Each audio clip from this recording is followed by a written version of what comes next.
રાધે રાધે, જય માતાજી। આજના મિની વ્લોગમાં આપનું હાર્દિક સ્વાગત છે। હવે જઈ રહ્યો છું દુકાન જઈને ખોલીશ દુકાન, પછી કરીશ દુકાનની સાફ સફાઈ કર્યા બાદ કરીશ દીવા અગરબત્તી કર્યા બાદ જઈશ ઘરે જઈશ ને પછી આ છે ફુવારાની નળીઓ લઈને જઈશ ખેતરમાં લઈ જઈશ અને માથે રૂમાલ બાંધી અને નળીઓ લઈને નળીઓ ફિટ કરવા માંડીશ। બાકાજીકી બોલાવતા નળીઓ ફિટ કરીશ। પછી લાગી ગઈ હતી થોડીક તરસ, પછી પાણી પી લીધું। પાણી પી બાદ પછી નળીઓ બધી ફિટ કર્યા બાદ પછી મમ્મીએ કહી તે ભેંસો માટે ચાર ઉપાડી જા, ચાર લઈ જઈશ। ગયો ઘરે ગયા બાદ આવી ગયા હતા ભાણુભાને વેલકમ કરી પછી નાહી ધોઈને થઈ ગયો તૈયાર થયા બાદ પછી આવી ગયો હું દુકાને આવી થોડું ઘણું કામ કર્યા પછી બાદ ગયો હું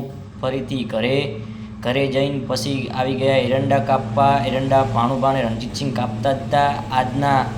આજનો બ્લોગ અહીંયા પૂરો કરીશ। જે મિત્રએ મને સબસ્ક્રાઈબ કર્યો છે તે મિત્રને દિલથી આઈ લવ યુ।